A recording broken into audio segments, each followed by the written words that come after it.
Hello everyone, welcome to Focus Talk. Se-Hong Kim is a graduate student at University of Rochester. He was born in South Korea and immigrated to United States at a young age. In past few years, he has dedicated his efforts to helping raise awareness of the human rights situation in China. What got him interested in China?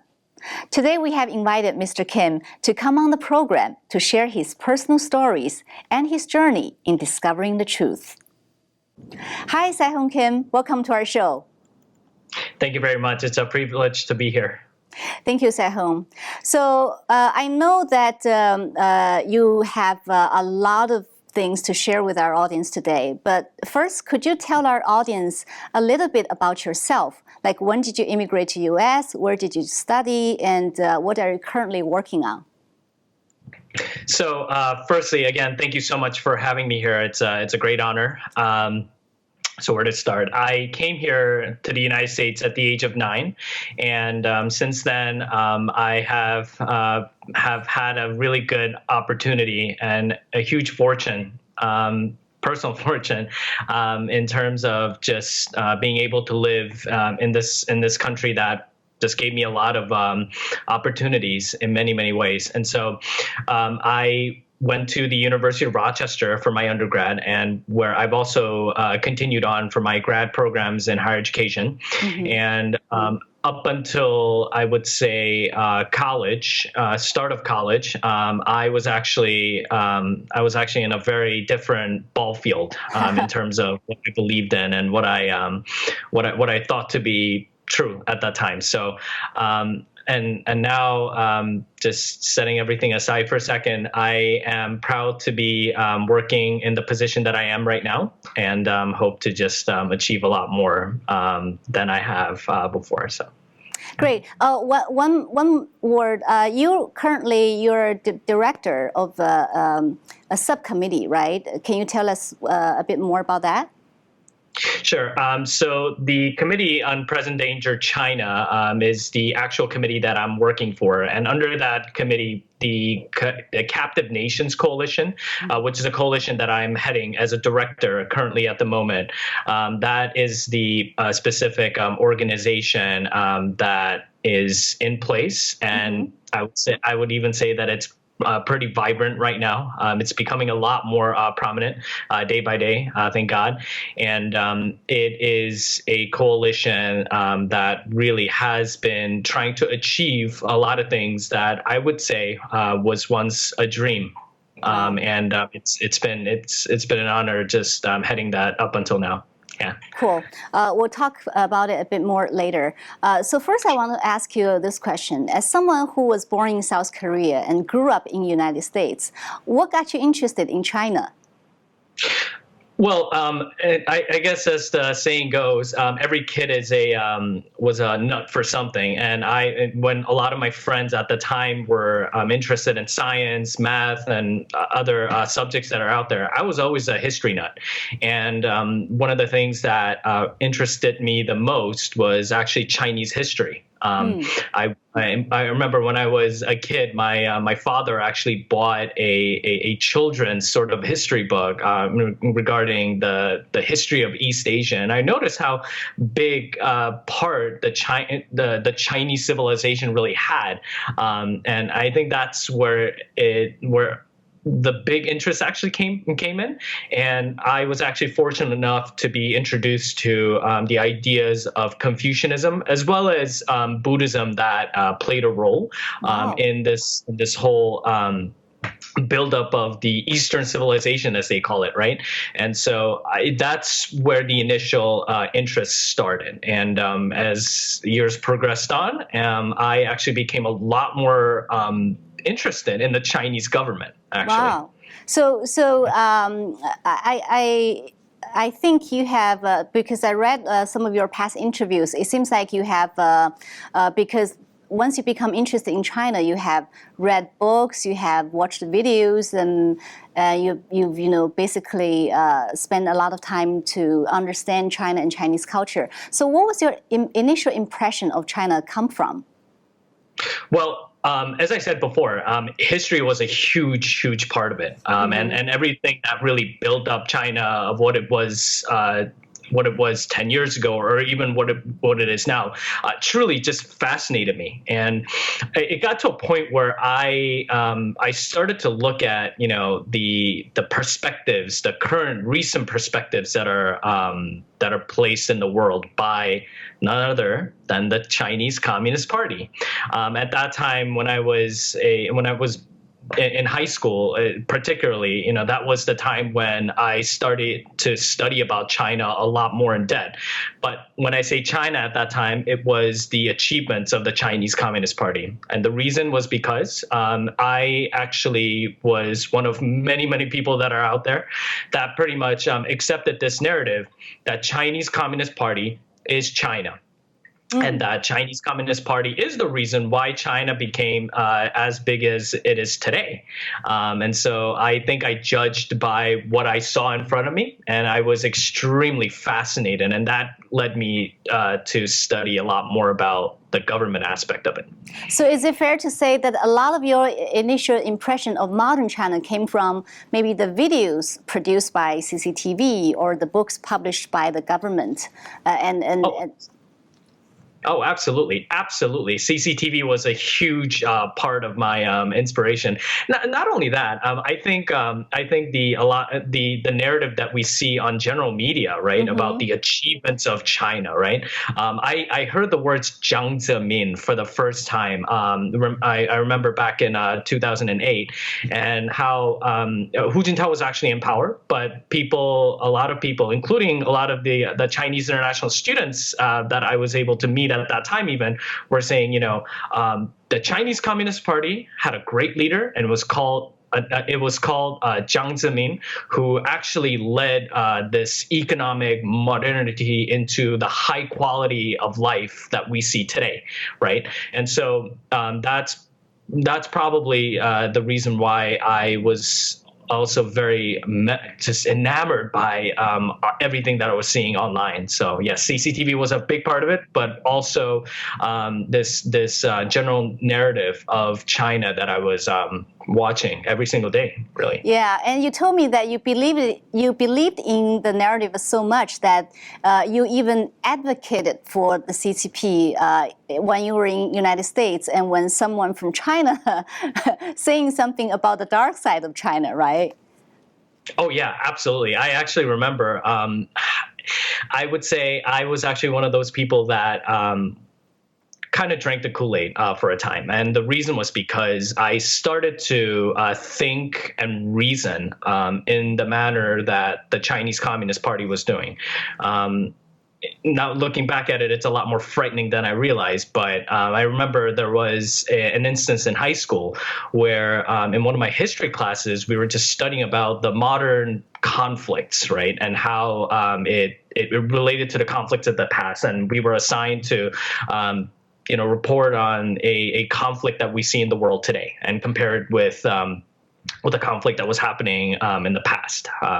And so before my turn, there was a student who actually apparently went to a Falun Gong rally somewhere in New Jersey, and she was talking about the narratives that were provided by the people who were there, and were saying, well, this isn't just a conflict, this is actually a group of people that are genuinely persecuted. And I remember just jumping right onto the question line and saying, well, firstly, my question is this: what proof do you have that these people will not somehow rise up against China and really ruin the plans of modernity? After all, if the Chinese government at that time, I said the Chinese government rightfully suppressed these people because they were becoming a societal threat. And I even cited a lot of the government's point of view at that time, saying that, you're debating with the Chinese. Exactly. I even said that these people are known as a cult. These people are X, Y, and Z. I really gave all the reasons in the world. What I would even say, well, not the world really, everything in the CCP's guidelines about the Falun Gong practitioners, and was throwing at him. But the weird thing was, I don't think I ever truly accepted it into my heart. I only knew that it was a fact because of the fact that I was seeing it every single day. Yeah. So now you're doing a lot to help raise awareness of the human rights situation in China, especially the persecution of these religious groups in China. So something must have happened. How does this turning point come about? Well, I think this is probably one of the best places to say that simplicity sometimes is the answer. And I say this because I guess it started when I entered college, right before I entered college, actually. I actually read a book about the Tiananmen Square massacre. And now, before that, I knew about the Tiananmen Square massacre, and I just simply thought that it was just another protest that happened. And really, I didn't think that it was much of a big deal back then because, hey, what country doesn't have protests or even riots at times, right? But when I actually read the memoirs of the people that were there, and when I actually read I would say the on-site stories, that they were trying to portray to the world, a very simple question came into my mind. Is this really the China that I know? And if it's not, what else was I missing, right? And so that pretty much got me to, at least in this area of research, and to encourage me to actually go and just talk to these people. And truth be told, I actually contacted some of the dissidents just out of pure anger in the beginning, actually, because other than the fact that I was thinking that, well, is this the China that I know? On the flip side, I was thinking, how can this be the China that I know? Maybe these people are trying to, spread misinformation that's out there. So that's how my initial research began. And as I got in touch with many of the people that were there, my perspective began to shift. And after that, I also had another very, very profound experience, which was meeting a member of the Falun Dafa community in Queens and Flushing, New York, actually. Wow. In the middle of dead cold winter, where these ladies who literally looked like any other aunties in the community that I see here, just handing out material, but also just simply interested in having a conversations with people, right? Even Right, if yeah, I saw they're on streets. Yeah, absolutely. And if it's okay, I would like to just share that experience as well, because I think it's really important. We'd love to hear it.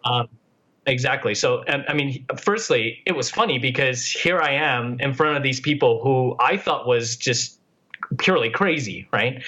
Because that's the narrative that I've been being fed, right, the entire time. So I decided, I talked to these dissidents, right? Maybe I could get more clarifications from these people. And maybe after that, I can really then truly judge that they are, in fact, crazy, right? If my research was right? So I actually approached one of the ladies that were giving out the materials, and I started to have a conversation with them. And lo and behold, it was a weird experience because something inside my heart was telling me, talk to this person and have an open, right? So I said, you know what? Why not, right? What damage could it do, right? So I spoke to this lady about just regular things, like how's your family, what's going on, and all that good stuff, right? And then she actually told me about her sister, who was taken into the custody by the Chinese authorities about several years ago, from what she told me. And I could see it from her eyes at that time about the genuineness in terms of how genuine she was, but also at the same time, this genuine sorrow that she was feeling. And I could also see that she was also holding on to it for a very long time. It was a feeling that I got, and I immediately thought to myself, what if this happened to my family? What if this was me? But also at the same time, what if I was also faced with the fact that there was so much misinformation that's out there that's preventing others from actually knowing the real situation? And I guess that's what the voice, at least in my heart, was telling me, is that you don't know everything. But this is an opportunity for you to actually start knowing the real truth that's out there. And I guess that's probably my one of my biggest experiences of an eye-opening events that helped me to be where I am today. Wow, it's amazing that you walked on this path in discovering the truth. Seems like all by yourself, although maybe with some mysterious guidance, I guess, the voice inside you. So once you discover more and more about the truth, do you feel cheated, or what was your feeling? Well, I mean, I guess more of a feeling of Relief? humbleness. Yeah. And I think to a point I was extremely embarrassed. I was embarrassed because, as I said before, simplicity is the answer, right? And I wasn't doing one simple thing, which is to have a dialogue with the people that were on the other side of me at that time, right? Mm. And in a way, thank God. I mean, I'm not a Falun Gong practitioner, but really thank God that I have this opportunity every single day. I've had opportunities every single day in the past, right, to talk to these people, to simply have a conversations with these people, but I didn't do it because I just believed in the narrative that was out there, right? Mm-hmm.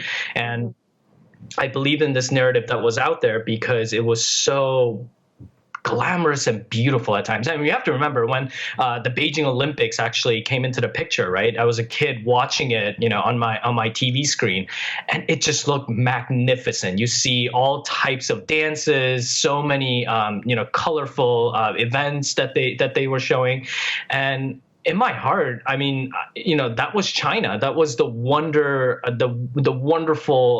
form of China that if anybody were to criticize, they would be wrong of, right? So, I did feel cheated to a point, also because, I didn't realize that under such quote unquote beauty, mm-hmm. there was so much horror that was hidden behind it. That's why I felt extremely embarrassed for me to even just think of all this, all the foolishness that I jumped into in the past. So yeah. I think it's really not easy for people to realize there is a darker or another side of China when they're presented with this kind of glamorous picture every day from the government. And for you, what impressed me is you not only trying to discover and see all the whole picture by yourself, you start to put things into action. You start to organize these events to try to bridge the gaps and try to bring the people who you're talking to and bring them to campus and to have more people talking to them. Is that why you're doing all these workshops and putting up all these events on campus? Yes. So I initially thought to myself, I've had this great realization, right? I've had an opportunity for me to really humble what I really knew and humble myself in terms of just being able to say that at the end of the day, I'm just a student, right?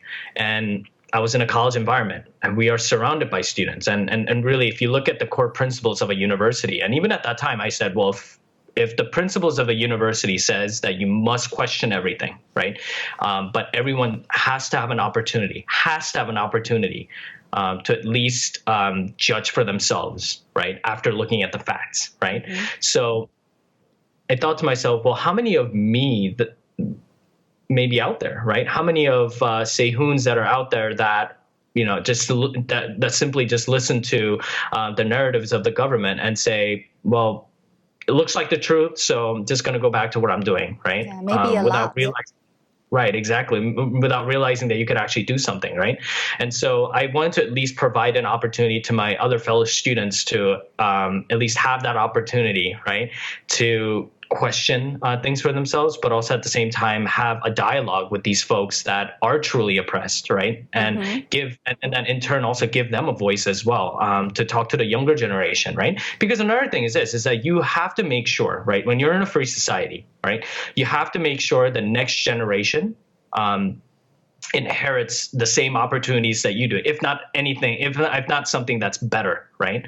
So I guess just all of that amalgamated together, it just came out to be a bunch of human rights events that I was putting on campus. So. And you're doing those regularly, like annually, and then you're inviting people from different groups, right? Tibetans or Falun Gong practitioners. Yeah, so I try to do one every single semester in different forms. So I did a couple of I definitely did a dialogue event or a panelist event. I actually even did a Tibetan cultural event along with the Himalayan cultural events. And recently I was able to bring a couple of members from the Uyghur community. One of them who was a survivor of the recent concentration camps. Wow. So yes, so those are the things that I've been doing. And with the pandemic hitting, it still hasn't stopped me. The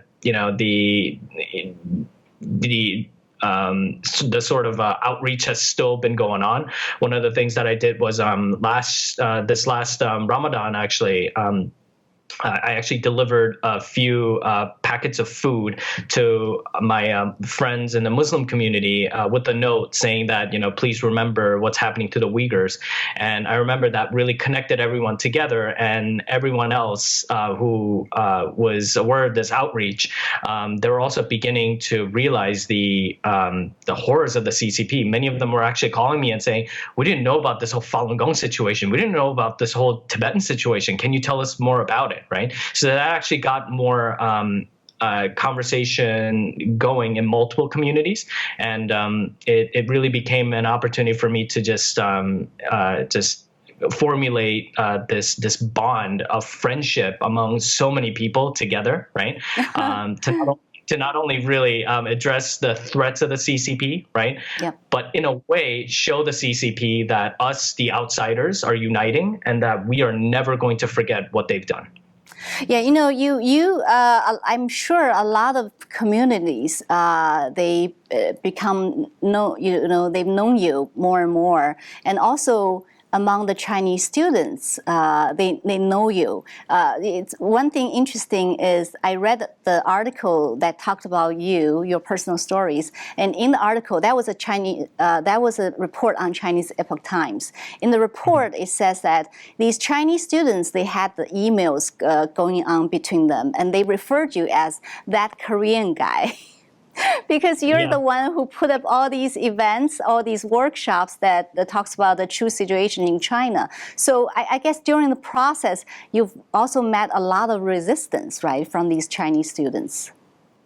Oh yeah, the resistance was just staggering, and really, I'm not alone in that. There were resistance faced like that for all student advocates all over the world. Really, I mean, we've seen a huge.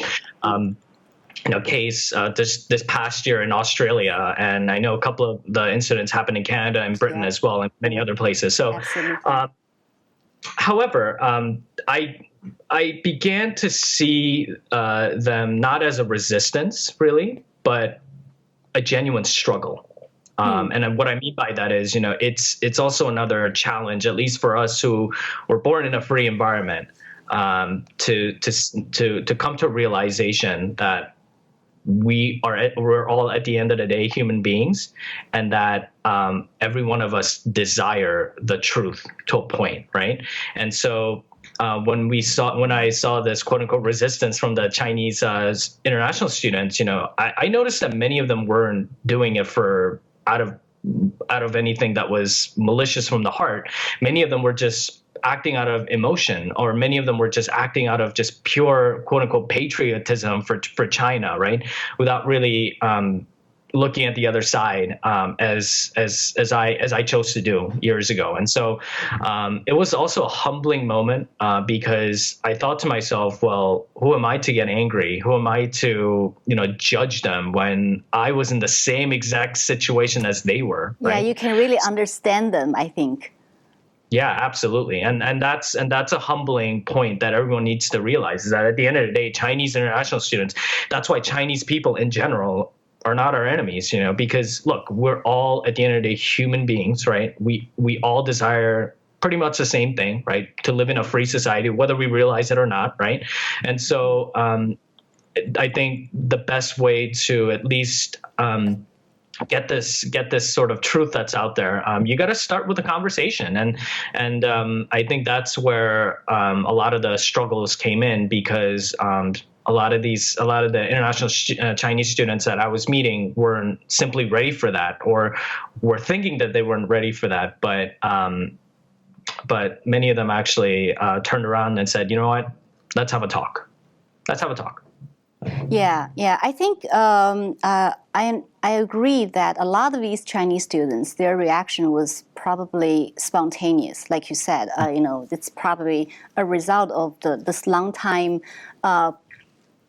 You can call it brainwash or propaganda. A result of the propaganda from the Chinese government. But I think there's also some other factor in there, because I read the reports that saying that there's some organization like CSSA, these Chinese students organization, they have ties with the Chinese consulate. So in terms of the resistance and even sometimes I would say maybe physical pushback from these student bodies. Do you feel that the Chinese consulate in New York may have played a role in it?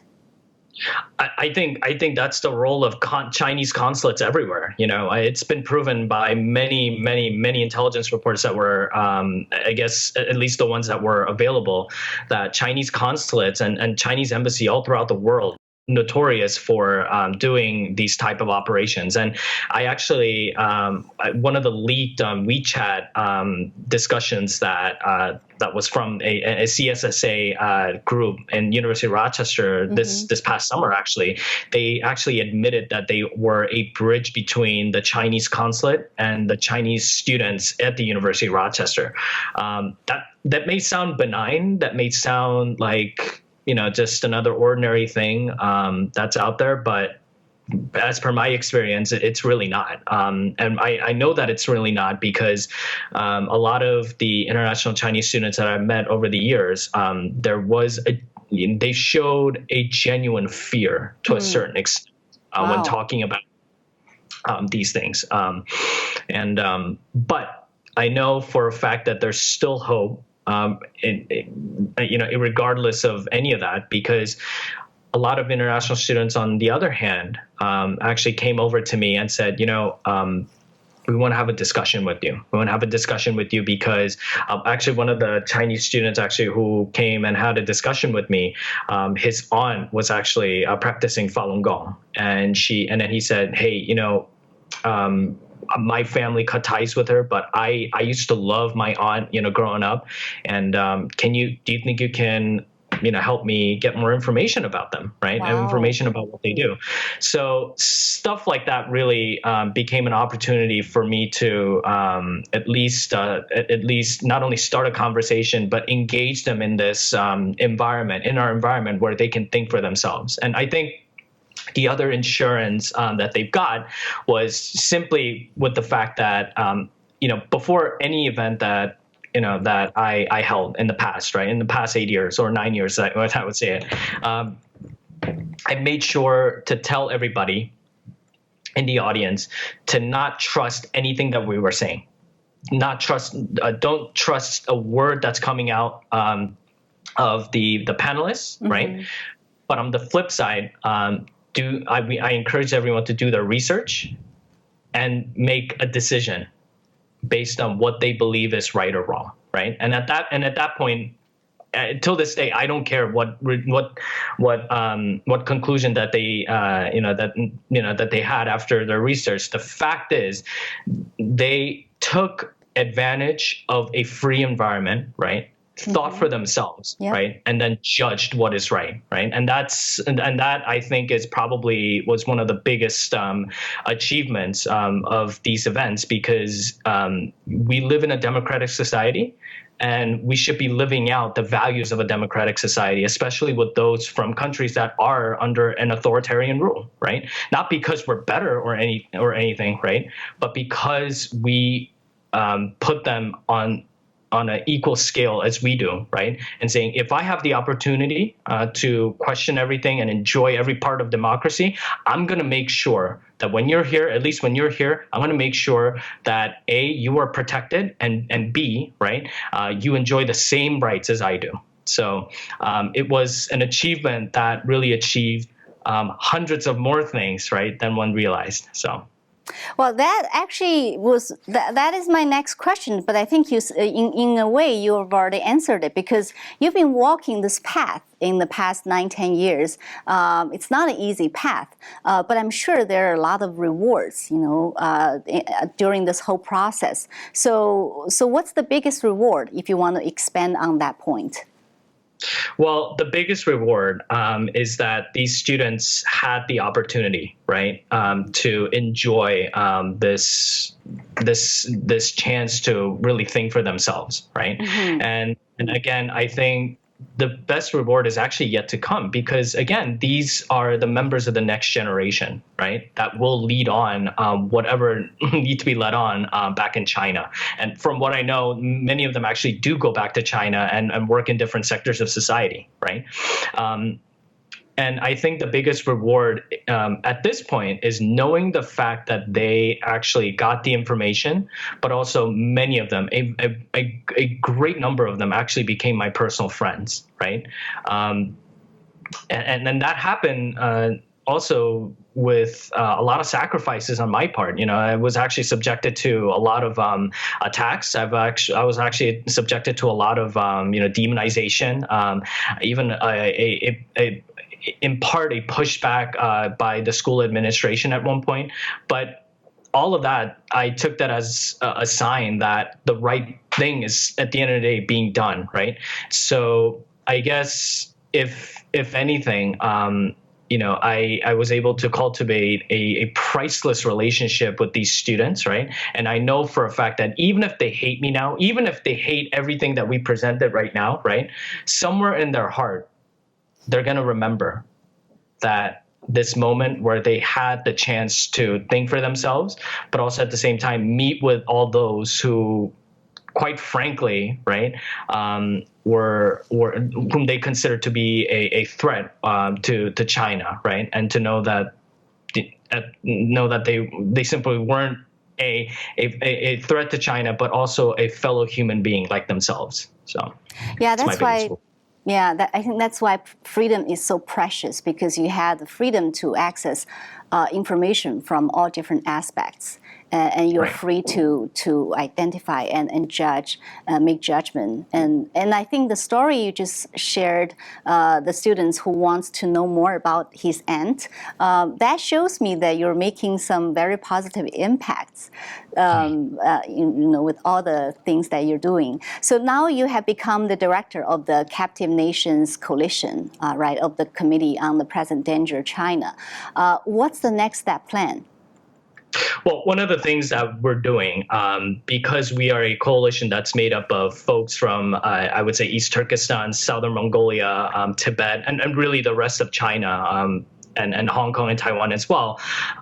What we are trying to achieve is raise awareness in the manner, and part of it in a manner that I've been doing in the past few years, but also at the same time bring it towards a global scale to reach out to those who has been facing the hardship and the oppression of the Chinese Communist Party. And you have to remember, with the expansion of the Belt and Road Initiative that became a reality just a few years ago, a lot more countries out there are actually beginning to face this threat by the CCP, right? Yeah, just like how they actually took over the Chinese people first. They're actually coming up to them with the benefits of brotherhood and economic prosperity together, when in reality, what they're doing is they're just taking them over, right, and imposing the same CCP type of political society